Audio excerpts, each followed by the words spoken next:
Здравствуйте. Предлагаем вашему вниманию брифинг оперативного штаба по борьбе с коронавирусом. Узнаем актуальную информацию о текущей эпидобстановке в регионе на 10 ноября. Ольга Валерьевна, здравствуйте. О текущей эпидемиологической ситуации в нашей республике. Добрый день, уважаемые жители Республики Саха-Якутия. Текущая санитарно-эпидемиологическая ситуация в республике остается напряженной и находится под контролем органов государственной власти и органов местного самоуправления нашей республики.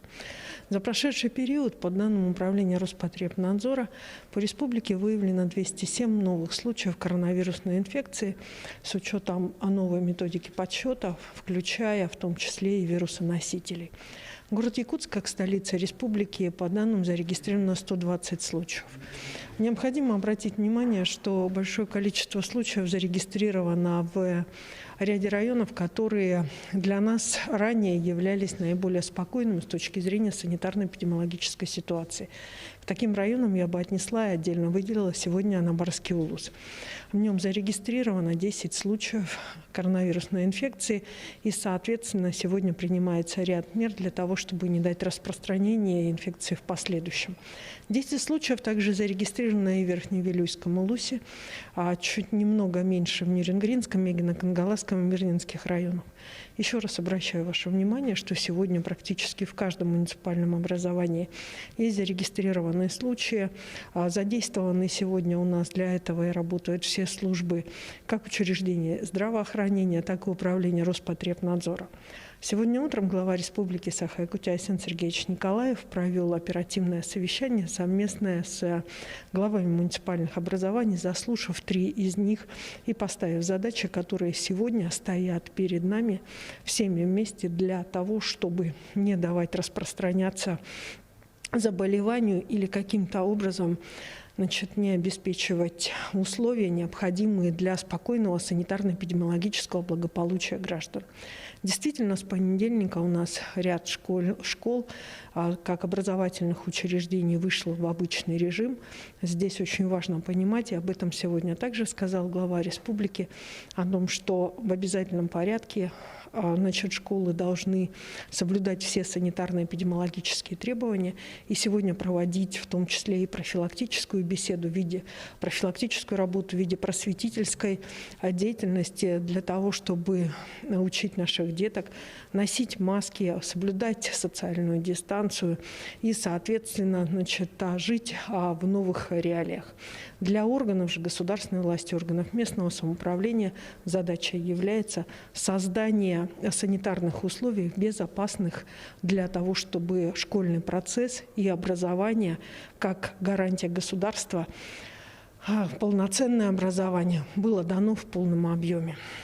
Необходимо обратить внимание, что на территории республики также продолжают работать наши лаборатории. За сутки зарегистрировано около 5000 исследований, проведенных на коронавирусную инфекцию. В ряде муниципальных образований, помимо принципа ПЦР, применяются иные способы тестирования. И, соответственно, с момента непосредственно клинических проявлений выявляется ситуация, которая для медиков уже является основанием для начала лечения. К сожалению, и эти сутки нам не удалось спасти, медикам не удалось спасти находящихся в тяжелом состоянии людей. Зарегистрировано 2 летальных случая по данным Управления Роспотребнадзора. И, конечно же, сегодня основной задачей, которую поставил перед учреждениями здравоохранения глава республики, это принятие всех мер для того, чтобы было как можно меньше тяжелых граждан и, соответственно, снизить летальность на территории нашей республики, так как это важно. Поэтому в этом случае, как и от имени всех учреждений здравоохранения, от медиков, я еще раз обращаюсь ко всем гражданам нашей республики, и я прошу соблюдать правила санитарные, которые определены указами главы о введении режима повышенной готовности и, соответственно, беречь свое старшее поколение. Спасибо большое. Это был брифинг регионального оперштаба по борьбе с коронавирусом, а мы переходим к другим новостям.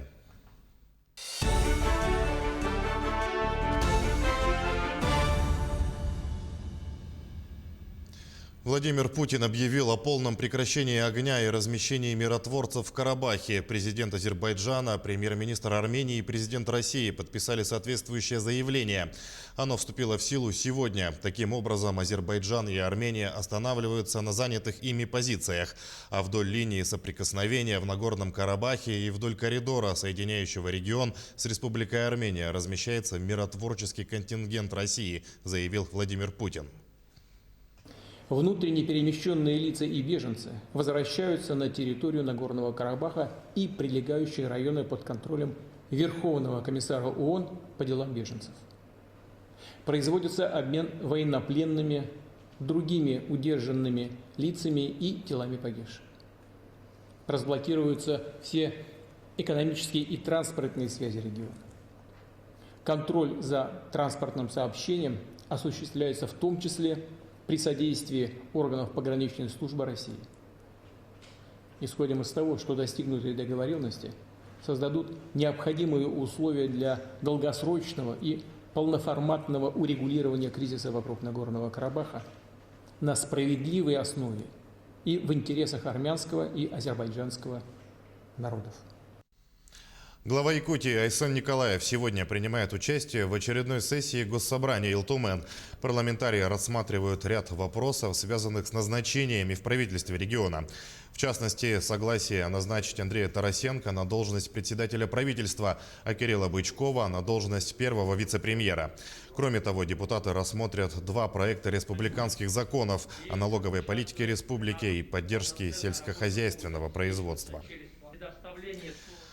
Свой профессиональный праздник сегодня отмечают сотрудники органов внутренних дел. Это участковые, следователи, оперуполномоченные, бойцы спецподразделений и все сотрудники МВД, отвечающие за покой граждан. История праздника начинается с 10 ноября 1917 года. Тогда комиссар органов внутренних дел подписал постановление о рабочей милиции. Праздник начали отмечать с 1962 года, когда Президиум Верховного Совета СССР сделал дату праздничной. С 1980-го этот день стал по-настоящему государственным праздником.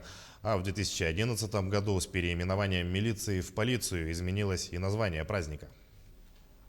Пользуясь случаем того, что сегодня у нас день, профессиональный праздник, это День сотрудников органов внутренних дел, в старину День милиции, хочу поздравить всех своих коллег, которые сейчас работают, которые ранее работали, ветеранов, пожелать им здоровья, им и их близким, благополучия в семье, ну и удачи по жизни. Президент Владимир Путин поручил распространить ипотечные программы на строительство частных деревянных домов, созданных индустриальным способом. Поручение дано по итогам прошедшего в сентябре совещания по вопросам развития и декриминализации лесного комплекса. Оно должно быть выполнено правительством в срок до 1 июля следующего года. Ранее премьер Михаил Мишустин подписал постановление об изменениях в условиях программы льготной ипотеки на покупку или строительство жилья в сельской местности. А минувшей ночью патрульные машины в Якутске устроили настоящую погоню. Гнались полицейские за машиной КАМАЗ, предназначенной для откачки фекальных вод. На кадрах, снятых очевидцами, фекалка летит по центральным улицам города. Ее пытаются догнать по меньшей мере 7 бортов ДПС. Началась погоня на улице Лермонтова, а завершилась в Капитоновке, где водитель съехал на еще не окрепший лед и сдался полиции. Продолжает остро ощущаться нехватка мест в столичных детских садах. Одна из основных задач нацпроекта «Демография» – это создание в регионах дополнительных мест для малышей, привлекая предпринимателей. Так, в Якутии более 50 ИП занимаются присмотром и уходом за детьми дошкольного возраста. Они охватывают около 2800 дошколят. Из них в возрасте от 1,5 до 3 лет порядка 500. Для поддержки таких предпринимателей предусмотрены субсидии. Размер их определяется из нормативов на каждого ребенка, утвержденных правительством. Данные субсидии предоставляются для возмещения затрат и расходов индивидуальных предпринимателей. А так, на эти цели в 2020 году распределено более 138 миллионов рублей. Из них для детей в возрасте от 3 до 7 лет более 115 миллионов и для детей в возрасте от 1,5 до 3 лет более 22 миллионов рублей. Субсидии предоставляются по произведенным и документально подтвержденным затратам на организацию питания детей в группах и коммунальные услуги. Эта работа ведется по программе развития образования Республики Саха-Якутия на 2020-2024 годы и на плановый период до 2026 года. Средства выделяются из регионального бюджета. Далее о спорте. Масс-рестлингом теперь занимаются и в Африке. В государстве Бенин спортсмены тренируются на помостах, знают все правила и даже проводят соревнования по перетягиванию палки. О том, как и когда масс-рестлинг оказался в Африке и какие планы у бенинских спортсменов, смотрите в материале нашего СОБКОРа в Москве Айсаны Бурнашовой.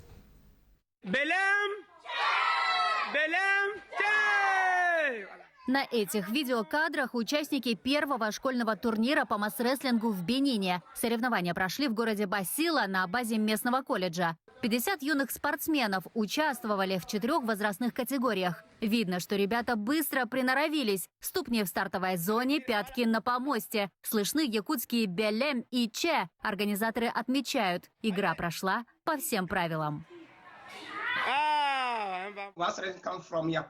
Конечно, мы знаем историю. Масс-рестлинг – это якутская игра. Игра из Республики Саха. У нас много о ней информации. Также мы знаем правила игры, они достаточно легкие. Если чего-то не понимаем, то задаем вопросы нашим друзьям из России.